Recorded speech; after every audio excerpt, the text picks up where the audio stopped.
প্রতি বছর মে মাসে ভয়াবহ ঘূর্ণিঝড়ের কবলে পড়ে দেশ। তবে এবছর দেশে ভয়াবহ ঘূর্ণিঝড় আঘাত না হানলেও ভয়াবহ বন্যার বিপদে পড়তে যাচ্ছে বাংলাদেশের মানুষজন।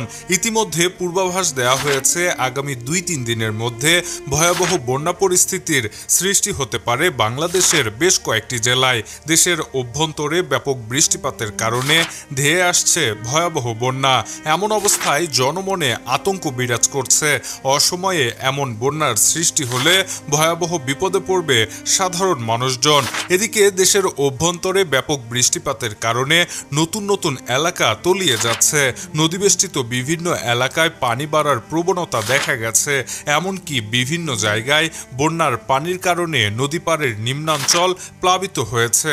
একই সঙ্গে দক্ষিণাঞ্চলে জোয়ারের পানির কারণে পানিবন্দী হয়ে পড়েছে কয়েক হাজার পরিবার। এমন অবস্থায় তীব্র বিপদের বার্তা নিয়ে ধেয়ে আসছে ভয়াবহ বন্যা।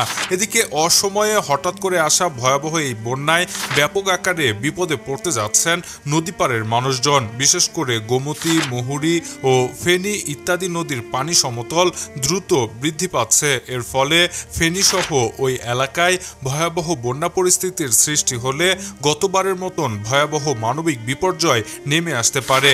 কারণ এইসব এলাকার মানুষজন বন্যার সাথে অতটা অভ্যস্ত নয়। এইসব এলাকায় বন্যা পরিস্থিতির সৃষ্টি হলে মানুষের কষ্টের শেষ থাকবে না। Shahriar Alam, EBD news.